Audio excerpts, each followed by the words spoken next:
The bottle of peaches. A jar of peaches. That question always comes. The question's about the bottle of peaches. And yes, it's a metaphor. It's a really deep sexual metaphor that goes straight into your inner wild side. I don't know. Yeah, I would love to have really a quick, smart answer in the Howard Hawks way, but now I am into the office at this moment. I don't know what to say about the peaches, but somehow this is something I've been discovering when audience talk about this.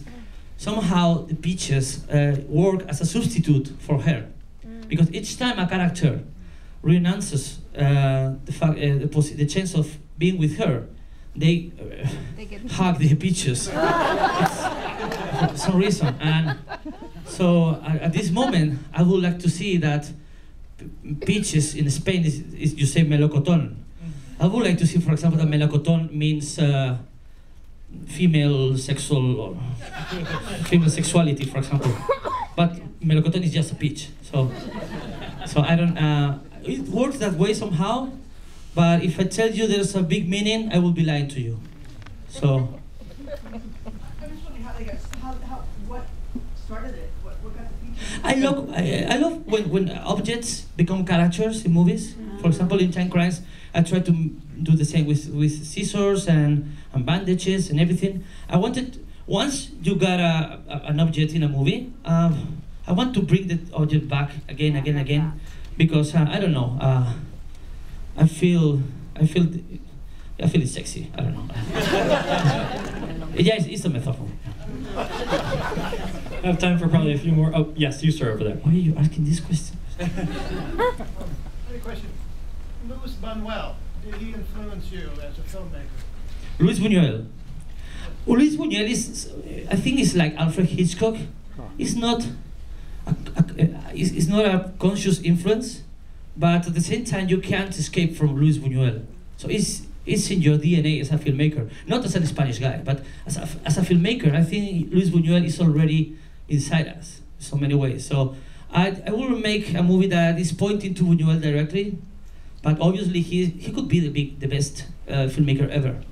He could be. I have this little theory.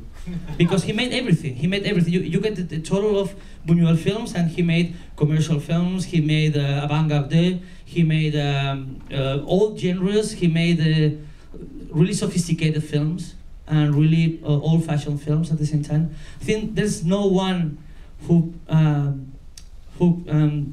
embraces all this variety of filmmaking.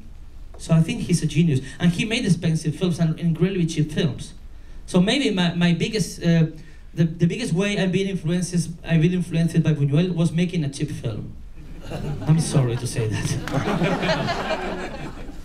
Probably got time for one or two more questions. Can you repeat that email, that address? TOGG film. TOGG, yeah. TUGG. This feels stupid. I don't know why. TUGG, yeah. Tag.com. Extraterrestrial. Okay. Gracias. And anyone else? I probably have time for one more. And if you go to my Facebook page, you can see some photos of mine in different situations. So you can see the way I party, the way I cook, the way I don't know, the way I work. So maybe you find different sides of me, and I convince you.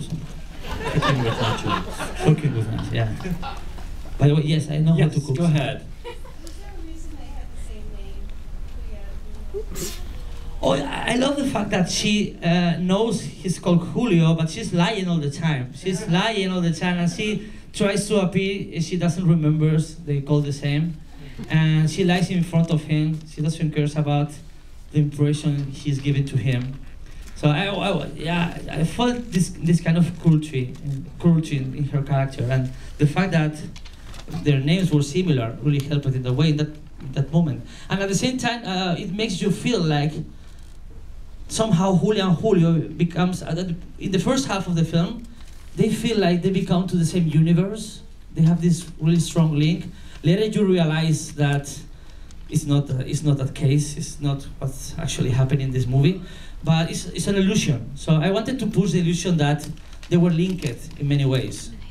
So that's the reason they both comes a point in which you can see each other ass, the naked, her ass and his ass. So that's a way to link both characters. I had this problem with when he got naked on the movie. He was too attractive. He had his body really built. I wanted this guy to be just thin but fragile and everything. And when he got naked in front of the camera, it was like. There's only one difference between your body and Michael Fassbender's. You know, I mean from behind. From behind.